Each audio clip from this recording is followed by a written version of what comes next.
ठंड में गरीब सास बहू का सोने का घर।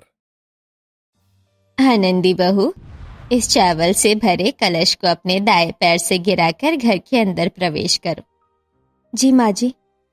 आनंदी बहू, हमारा घर तो ज्यादा बड़ा नहीं है और न ही हमारे पास ज्यादा पैसे हैं, लेकिन तुम्हें यहाँ कभी भी प्यार की कमी महसूस नहीं होने देंगे। मुझे अपनी सास नहीं बल्कि अपनी माँ समझना। माँ जी, आपने मुझे अपनी बहू ना मानकर अपनी बेटी माना है और खुद को अपनी सास कहा, यही मेरे लिए काफी है। इतना कहकर आनंदी अपनी सास शोभा के पैर छूती है और उसका आशीर्वाद लेकर अगले दिन कहती है, आनंदी बहू, आज तेरी पहली रसोई है, तो तू आज पहली रसोई में क्या बनाएगी? माँ जी, मैं आप सब लोगों के लिए गाजर का हलवा बनाना चाहती हूँ। लेकिन आनंदी बहू, घर में तो गाजर खत्म हो चुकी है। मैं एक काम करती हूँ, बाजार से गाजर ले आती हूँ। माँ जी, मैं भी आपके साथ चलती हूँ, इसी बहाने मैं यहाँ बाजार भी घूम लूंगी।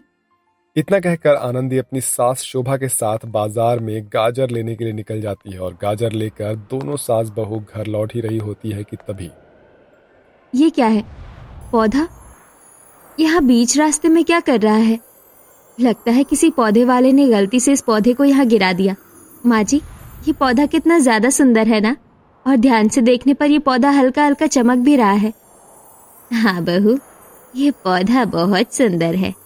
माँ जी, क्या हम इस पौधे को घर में ले जा सकते हैं? ये पौधा मुझे काफी ज्यादा पसंद आया है। इस पौधे को मैं अपने आंगन में लगाऊंगी। ठीक है बहू।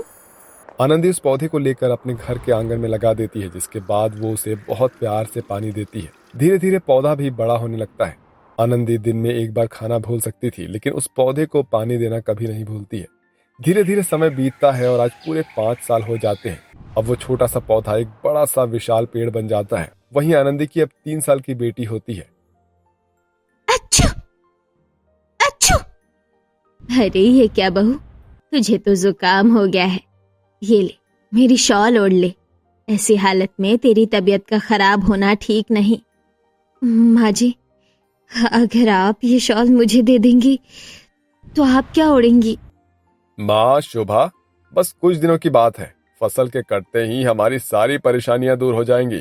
पिछले साल अच्छी फसल ना होने की वजह से इस साल हमें इतनी परेशानी हो रही है, लेकिन इस साल बहुत अच्छी फसल हुई है।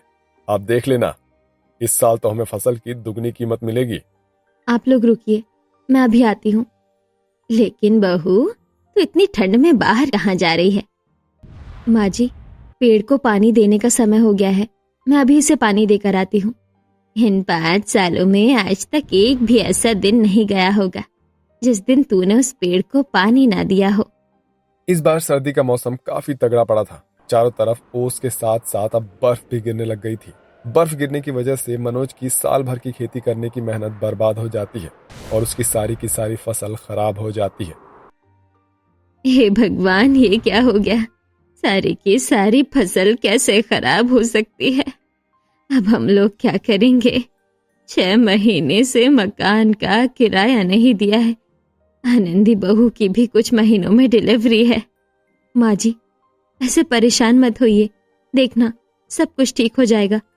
लेकिन कैसे आनंदी, एक फसल ही तो हम लोगों का सहारा थी, अब वो भी खराब हो गई है। अब हम लोग क्या करेंगे? मनोज की सारी फसल खराब होने की वजह से घर में जो पहले थोड़ी बहुत परेशानियां थी, अब वो बढ़ चुकी थी और पूरा परिवार रोटी रोटी के लिए मोहताज हो गया था।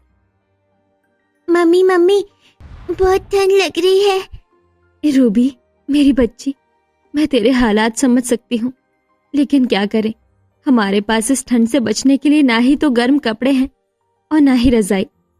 कि तभी ये रोना धोना बंद करो और मेरा 6 महीने का किराया निकालो। गिरधारी लाल जी, आप यहाँ? अरे आप तो जानते हैं ना कि इस साल मेरी पूरी की पूरी मेहनत, पूरी की पूरी फसल खराब हो गई है, और ऐसे में मैं आपको 6 महीने का किराया कैसे चुकाऊं? मेरे परिवार ने तो 2 दिनों से कुछ खाया तक नहीं है। भगवान के लिए हमें थोड़ी और मोहलत दे दीजिए। मैं तुम लोगों को और मोहलत दूंगा तो मेरा परिवार भूखा सोएगा? बहुत देख लिया मैंने तुम लोगों का रोना धोना, अब और नहीं। अगर किराया है तो तुम लोग इस घर में रह सकते हो, वरना अभी के अभी घर खाली कर दो। गिरधारी लाल जी, हमें थोड़ा समय दे दीजिए, हम आपके पैसे जल्द से जल्द लौटा देंगे। ऐसी ठंड के मौसम में हम लोग बाहर कहाँ जाएंगे। इस घर के अलावा हमारे पास और कोई दूसरा सहारा नहीं है। ठीक है, तुम्हारी हालत देखकर मैं तुम्हें 1 हफ्ते का समय दे रहा हूँ।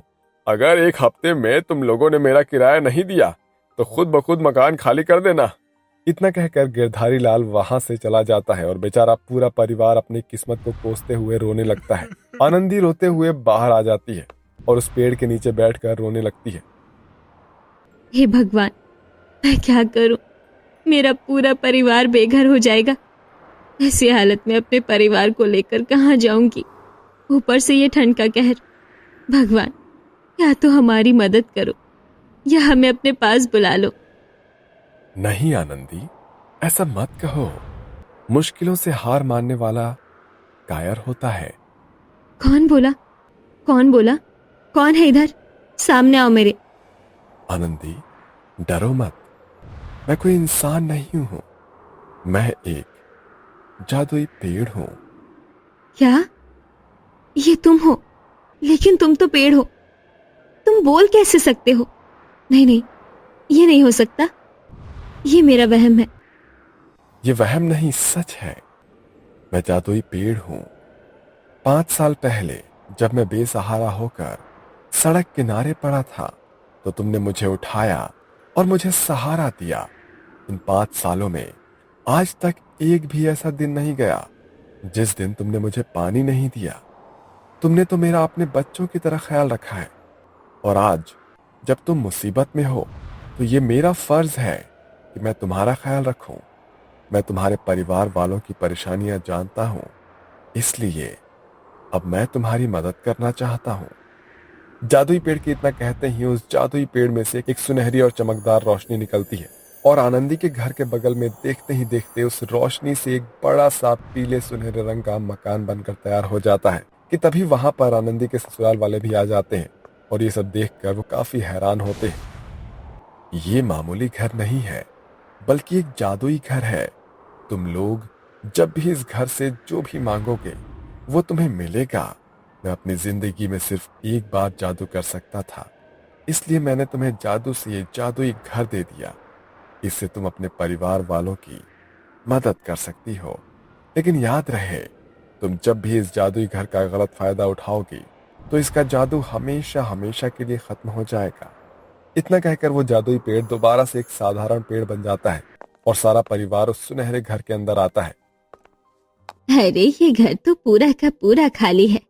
अरे वाह, ये घर तो सोने का घर है। नहीं रूबी बेटा, ये सोने का घर नहीं है।